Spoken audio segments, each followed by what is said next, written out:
Hi everybody, welcome to Healthline. I am Gregory Zarian. It's October, and October is Get Your Pink On, and the entire conversation is all about breast cancer awareness. And as I invite you every time you visit us here on Healthline, is to pick up as much information as you can. It's not just about you, it's about your family, it's about your loved ones. And that one little bit of information that we give you, you can then give to someone else that could possibly save their life and make them the healthiest they can be. The conversation about breast cancer is more prevalent these days because we're talking more about it. And it's not just about the patient, it's about, as I said earlier, the friends and family. Joining us from Adventist Health is breast cancer surgeon Dr. Dennis Holmes. Welcome, doctor. Hello, nice to see you. Nice to see you again. Welcome back. Thank you. And you have your pink on. I do. So it's October. It is. So for me, it's a 12-month-a-year disease, but October's special. Well, I love that you have your pink on, and I'm basically grabbing your shirt and wearing it with you. The conversation is so much more prevalent these days. I want to say because there's more conversation about what women and men can do to prevent getting this disease. Yes. Why do you think we're talking more about it? Well, it's quite a prevalent disease. If you think of the statistics, it's 1 out of 8 women who develop breast cancer. So just about everyone has a first or second degree relative or a close friend who's been impacted by the disease. Fortunately, there are a number of prominent people who've decided to take this sort of private condition and make it public, to talk about the importance of screening and early detection so that women who are affected can be diagnosed early. And so that process, which has been a multiple decade process, has really brought breast cancer out of the closet and made it a public discussion because we're all affected by it. And I love that you're saying that, and this is one of the great things about social media. You know, the actress Shannon Doherty has been very, very vocal about getting breast cancer and everything she's gone through. Yes. And talking about early detection, early prevention, and what to do, what not to do. And it started years and years and years ago with Angelina Jolie. Yes. Getting the double mastectomy. Right. And so just as you said in your intro, it's important for people to share with their family and friends. And one of the important messages that we always say is, you know, you need to talk about screening, and when you go to get screening, invite your friends along, invite your family along, so that it is a community event, it's a community or family experience, because everyone is either directly or indirectly affected by this, and we all have a responsibility to make sure that our friends and family are cared for. Which then goes back to what I said earlier, it's a conversation that we collectively have, and it's not about having shame anymore about, oh my gosh, I'm losing my breast, so this is what's happening. It's about, hey, listen, these are the stats and statistics of breast cancer. Let's talk about it. More Dr. Dennis Holmes. When we come back, I'm going to share with you the signs and the symptoms, and we're going to dive into actually what happens during a double mastectomy. Don't go away.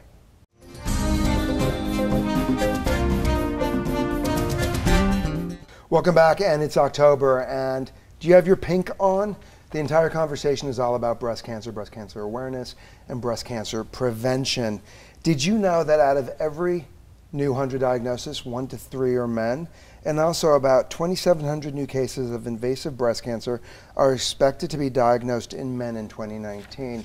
So when we collectively talk about self-exam, mammograms, getting your breasts, pecs checked, men, it's about you as well.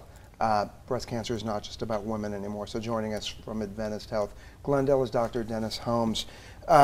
Doctor, before we dive into surgical procedures and everything breast cancer, please share with us your medical history one more time. Well, my interest in medicine originated as a kid. I actually had some medical conditions of my own, which fortunately were taken care of, but in the process of being immersed in the healthcare system, I got to meet lots of healthcare providers who helped me envision this as a career, and because I recognized that they really were quite impactful on my life, and so I wanted to extend that. Many blessings, many harmful things or bad things can be turned into positive experiences, and that was the case for me. That's fantastic. So later on in life, as I was in medical school, I had various interests in different areas of medicine, but At one point, my family became affected by cancer, not breast cancer, but there were several cancers within my family, and that focused my interest in oncology, or cancer surgery, which ultimately developed into an interest in breast surgery based upon a number of personal interactions that I had with breast cancer survivors. It's fascinating that when the conversation of breast cancer came up years ago, it was kind of like a silent, as you said earlier, coming out of the closet. It was this silent shame that women, and even with men with men with prostate cancer, they don't talk about it. If their frequency to urinate or their lack of maintaining an erection, you don't talk about stuff. The generation now is, let's talk about all of it. Yes. And I love that. And there's actually another sort of message there, that in the past, the treatment of breast cancer was a very morbid experience. Sure. Radical mastectomies, and the prognosis was often not good. So it was also people have also thought it could possibly be, and boom, death sentence. Yes. So there was shame because people did not want to expose those aspects of their lives. But now it's very different. I mean, we're diagnosing breast cancer early. We're preserving their breasts. We're making breasts look better. If not even just maintaining their current appearance, we can actually improve the appearance. And so there's a lot more positive outlook about what you can experience along with the cancer diagnosis. And the prognosis is much better. People are likely to live a full-length life after their diagnosis. So there's a reason to be much more positive about the experience and then ashamed of the experience. And it's also being more fearless about the conversation of it. One thing you said in the very beginning is, it's about grab your friend, make it a field trip. Women, make it, and men. Go to the doctor, get your pecs examined. Women, make it a field trip to go and get your mammograms. Ask your friends, do an email chain of, hi, are you self-examining? Yes. Once a month. In regards to, I want to ask you what breast cancer is. Let's start there. What is breast cancer? Well, breast cancer is a type of cancer in which the cells, or a condition in which the cells which line the milk ducts proliferate or multiply in a way that's uncontrolled, and that also allows those cells to leave the breast to move to other parts of the body. We call that a metastasis. So it's an uncontrolled condition which means spreading. Metastasis means spreading. Spreading, right. Which ultimately is a problem of damaged genes that lose control of the ability of the cells to grow in a controlled way. So it's kind of like your body reacting against itself. Let's just say that with age, things don't work as well as they used to. Sure. And that also means that the way that the cells maintain their integrity, that they monitor and control the function of the cells, that becomes impaired as well as a function of aging. And when that happens, as the cells age, defects in the genes can occur. And when that happens, the cell either dies or multiplies in ways that don't limit the growth. When that happens, we consider that to be cancer. Got it. So uncontrolled cell growth. And the difference by stage depends upon whether or not that process is limited to the breast. That would be an early stage breast cancer, or a later stage breast cancer, meaning that those cells have multiplied and moved to other parts of the body or have metastasized to other parts of the body. I want to address the stages, but you're speaking of somebody that is older, and when you say older, what ages are we talking about? From like 40 on, 50 on? Well, most breast cancers occur after the age of 50. 50. But about 20% of breast cancers occur before the age of 50 and may appear as early as in the 20s. I mean, there are some rare cases of younger diagnosis, but most cancers are diagnosed in older women. There are families, particularly those families that carry genetic mutations like BRCA1 or BRCA2, where cancers are more likely to begin to appear in the late 20s and 30s. Okay. So that's a different population, but for the average woman without a breast cancer mutation, most are diagnosed beyond the age of 50. And with some of the research I did, it's not so much hereditary these days, it's more about environment. Yes, it's multifactorial. There's some component of heredity. It's heredity that you carry from your parents, like damaged genes, but also heredity in just how your genes respond to the environment. And Sure. that's the way that it's multifactorial.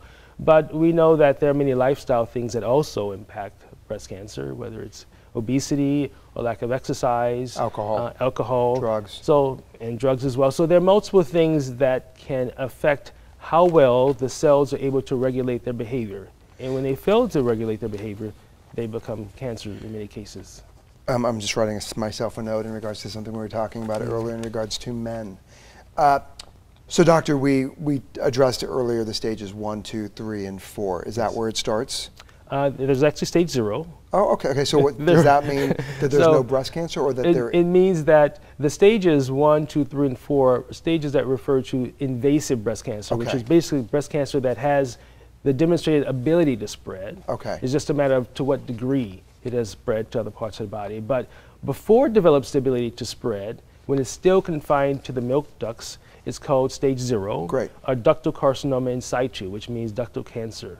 Cancer still confined to the milk duct. But if that process continues, the cells are able to invade through the milk duct into the surrounding tissue. We call that invasive breast cancer. And when it's just limited to the breast and it's small, like the size of 2 centimeters or smaller, we consider that to be stage 1. Okay. Stage 2 is when it metastasizes to the lymph nodes or multiple lymph nodes. Stage 3 is when it's a much larger tumor or you have more extensive lymph node involvement. And stage 4 is when it has moved beyond the breast and the lymph nodes to other parts of the body, like the lung or liver or bone. Thank you, doctor. More Dr. Holmes when we come back. Don't go away.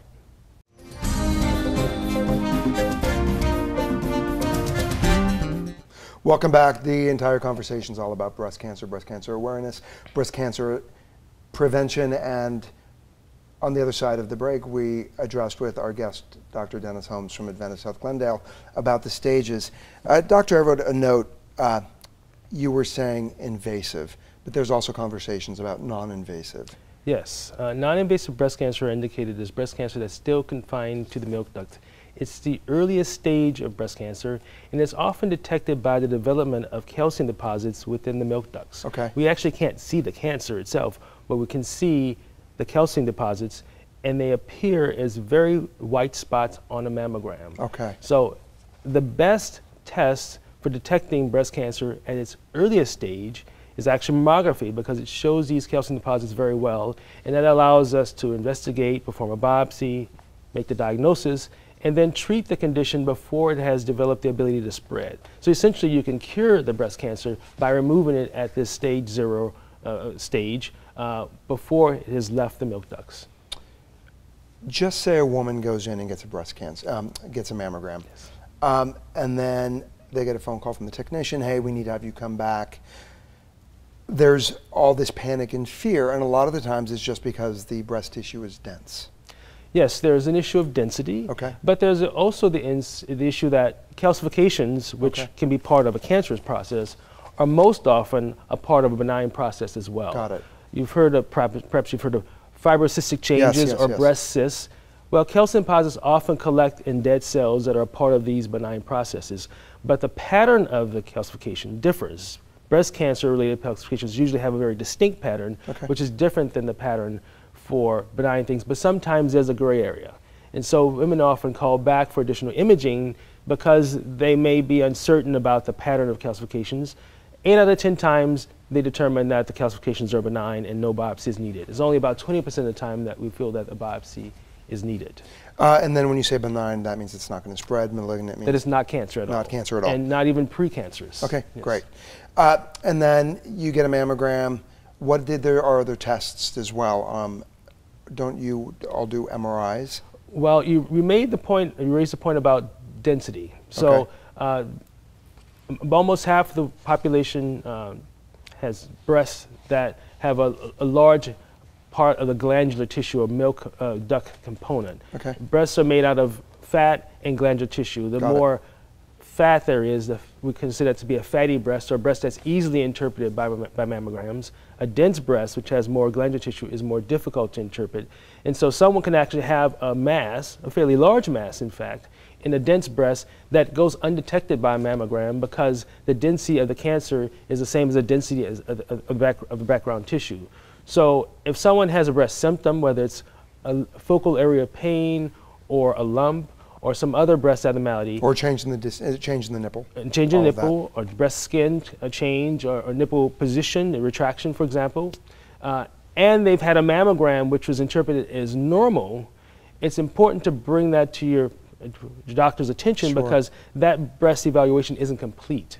We know that cancers can hide in a dense breast, and in that case, it's important to do another imaging study to evaluate the breast. And that would be ultrasound to look at the area where there's a problem, or breast MRI, which looks at both breasts much more thoroughly. Really dear friend of my twin brother's, her cancer was hidden. And they found it, and she went through dense breast? Yes, and she went through a double mastectomy, and she's on the other side of it, and she did her expanders and all of that, and her entire mission now is all about being diligent about mammograms and just talking more about it. And you know that there's this national campaign, it's maybe 10 years old now, it's called the Are You Dense campaign. It's been an effort to raise awareness about breast density and to educate women that, number one, dense breasts are common, that dense breasts actually increase the risk of breast cancer, and I've already made the point that dense breasts make it more difficult to diagnose breast cancer. So for women with dense breasts today, and certainly in California, the law says that if you have dense breasts, you should know about it, number one, but you should discuss with your doctor whether or not you should have additional breast imaging routinely. I advise my patients with dense breasts, the average risk patients with dense breasts, to have mammograms yearly and ultrasounds of both breasts yearly at the same time, because we know that we can miss things on mammography, and ultrasound can help in this dense breast. And for the high-risk patients, those that have a strong family history of breast cancer or early diagnosis of breast cancer, we recommend annual mammography and MRI. And the combination of these two, either mammogram and ultrasound or mammogram and MRI, greatly increase the chances of detecting cancer even in a dense breast. And just to making sure that the testing is complete. Yes. Before we head out of this segment, doctor, let's talk about self-exam. Yes. And how important it is for men as well. Yes. When you're in the shower, when you're at home, take off all your clothes, look in the mirror, see if anything looks different, see if anything feels different. If you're in a relationship, grab your wife, partner, whoever, and look at each other and check each other out, because your partner can see something that you can't. Yes. What is the proper way to self-exam in regards to breast/pec area for men and women? Right, the easiest way for both males and females is to do it in bed, flat, and it helps to have lotion or some moisturizer on the skin because you can feel the texture of the breast better. It's best for menstruating women to do it at the same time of the month, and the best time to do it is about a week to 10 days after their period starts, because that's when the breasts are least lumpy naturally. You should recognize that everybody has a breast lump, in the sense that everyone has their own unique anatomy. So the most important thing is to understand your own anatomy and what changes over time. And if you notice a new lump that doesn't wax and wane or go away with your menstrual cycle, that it persists or grows over 2 menstrual cycles, that's a lump that should be brought to your doctor's attention, because that's an abnormal pattern that might require a workup. Hold that thought. More Dr. Holmes and what you look for when you do a self-exam on yourself. Don't go away. Thanks.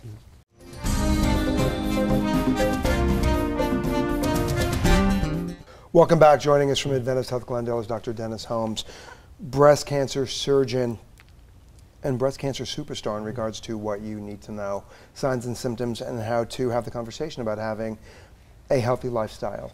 Dr. Holmes, we were addressing the signs and symptoms and what to look for in regards to self-examining, examinations for women, and your comment was 10 days after a woman has her menstrual cycle. Yes. For a premenopausal woman who's still menstruating, that's the best time. For a postmenopausal woman, any time is fine. It's just nice when you can sort of calendar it, so you can do it on a routine. So it's with the first week of the month or the last week of the month, or your some day that allows you to make it a regular routine. Examining the breast in bed, or you can also do it in the shower while standing with the fingers soapy. That will allow you to feel all quadrants of the breast. And the main thing is to cover the entire breast, both with light pressure and with deep pressure. Light pressure allows you to feel things right under the skin. Deep pressure allows you to feel things that are closer to the chest wall. But also, I'm just going like this, though, looking all the way through and looking through the lymph nodes as well. Signs and symptoms are discharge, nipple discharge, discoloration of the nipple. And for men, what do men look for? Well, for women, the most breast cancers are most diagnosed in the absence of symptoms, that they've just diagnosed by screening because they haven't developed any symptoms yet. But the things that you indicated are features that can develop as the breast cancer becomes more advanced. So we hope to find them long before you ever develop a symptom. For men, the breast tissue is primarily confined to the area behind the areola. So the breast examination is quite simple. 2 fingers palpating the areola is how most men are diagnosed. They may also have changes of the nipple or nipple discharge as well. Some men also do self-exam, and again, as I said earlier, just check everything out on your body. If you see anything that looks different, and also don't go crazy on Google, because then we panic, and then we self-diagnose with all kinds of rare conditions. And that's not even I know, it's not even what is even happening. Somebody comes into you, breast stage 1, 2, 3, 4. Yes. 1 and 2. If you could quickly break it down, since we could talk about this for hours, in regards to treatment and surgery. Yes. Well, 1 and 2, that's basically tumors that are relatively small, so maybe 3 centimeters, that's stage 1 and early stage 2. They're the ones that have had the greatest sort of developed surgical innovation to treat those cancers. So the typical way that we treat it is with a lumpectomy, just removal of the breast tumor and surrounding tissue, not removal of the whole breast. That's a lumpectomy, and often that requires radiation therapy to treat the area. The innovations that we have currently is that we can perform radiation during surgery as a single treatment, as opposed to the traditional way of treating it with 6 weeks of radiotherapy. There's also now the ability to in a clinical trial, treat breast cancers with freezing. We call that cryoablation. So it's actually a non-operative way of treating breast cancer by inserting a needle into the cancer to freeze it to death, essentially. These innovations are made possible because we're diagnosing breast cancers earlier, which allows us to treat the breast in a much more limited, targeted way, not the whole breast, but just the affected part of the breast, preserving the rest of the breast intact. Step into stage 3 and 4. Yes. So stage 3 and 4 are cancers that have already demonstrated ability to spread either to numerous lymph nodes or to other parts of the body.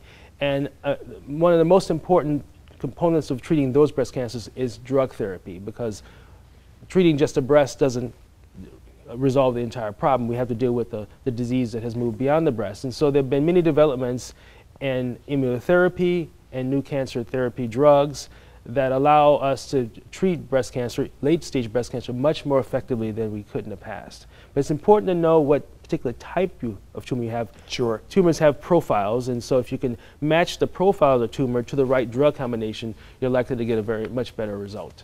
Step into a mastectomy. Yes. Well, mastectomy is performed, for the most part, when the breast cancer involves too much of the breast, more of the breast that can be treated with a lumpectomy. If it involves multiple quadrants, for example, that's the most common reason for recommending mastectomy, which is removal of the entire breast. But there are also some women who opt to have their breasts removed. Even if they have a small tumor, they may, for different reasons, choose to have the entire breast removed. Mastectomy can either be done with simple removal of the breast and the excess skin, or increasingly it's done in combination with breast reconstruction.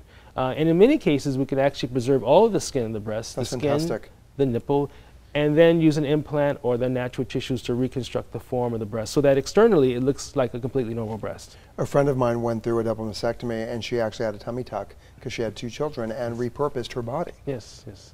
That's an example. So and that's called the flap? Abdominal flap. Abdominal yes. flap. Yes.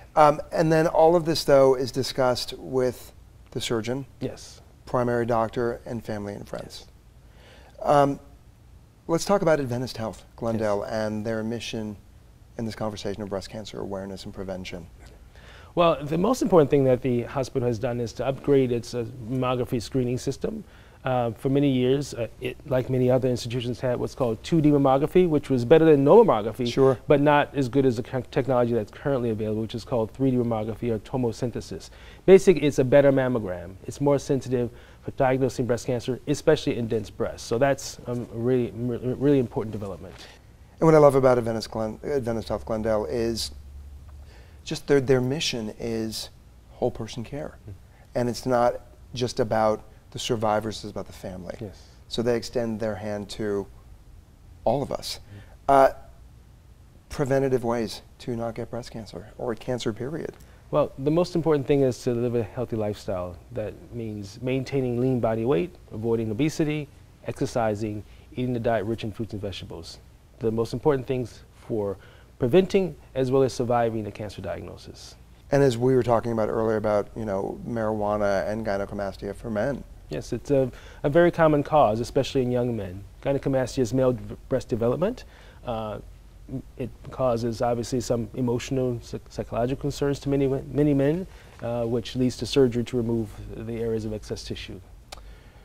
Final thoughts, Dr. Holmes, in regards to breast cancer awareness, and getting your pink on.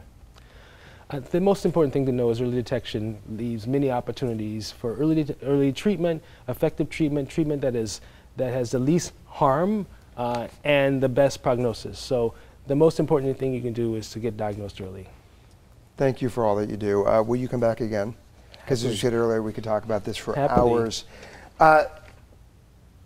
Early detection, early prevention. Have a conversation. It's not just about women. This is men, women. Involve your family and your friends. Talk about it. Have a field trip. Go get your mammograms. Hey, did you do this? Did you do that? A conversation about you and your health and your wellness can possibly save and can save your life. The most important conversation you will have is about you and your lifestyle, so make it a healthy one. Thank you for following us, and you can always find us on social media platforms, Facebook at AH Glendale, LinkedIn Adventist Health, and you can always find more information on AdventistHealthGlendale.org, and I'm always at Gregory Zarian. Thank you. Get your pink on. We'll see you next time.